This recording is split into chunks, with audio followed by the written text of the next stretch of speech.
m'appelle Jérôme Brevet, j'ai 39 ans. Je suis responsable de projet dans une entreprise de menuiserie bénisterie. J'habite le Pin-Mauges. Et mon lien avec l'Èvre, c'est donc la pêche.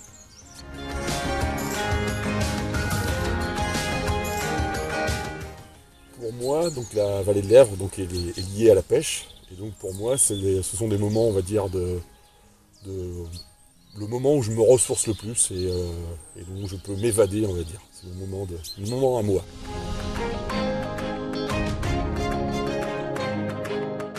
Pour moi, l'Èvre, elle est sauvage, elle est belle et elle est diversifiée.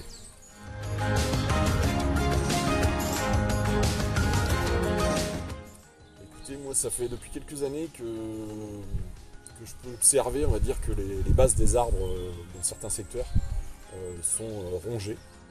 Et donc je savais bien que c'était le castor, mais je savais qu'il était difficile à observer.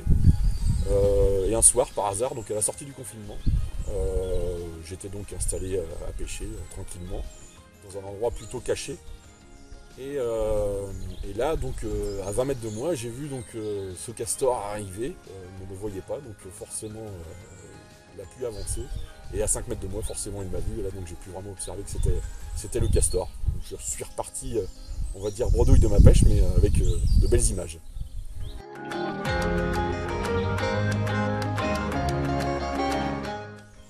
Un lieu, je vous dirais que je viens souvent donc, sur le secteur de Moulin-Baudin et Moulin-Pomaille, où là je pêche assez souvent. J'aime bien ce secteur parce qu'il y a la rivière, on va dire, est plutôt sauvage parce que donc on va dire que la chaussée de Moulin-Neuf est cassée, donc ça la ramène à l'état un peu plus sauvage et donc j'aime bien pêcher dans ce secteur-là. Voilà.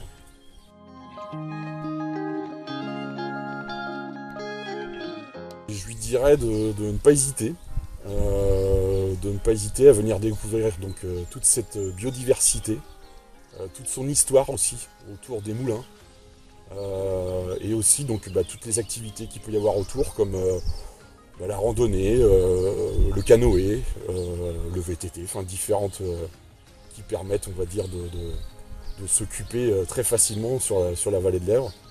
Et puis de se laisser guider par l'Èvre.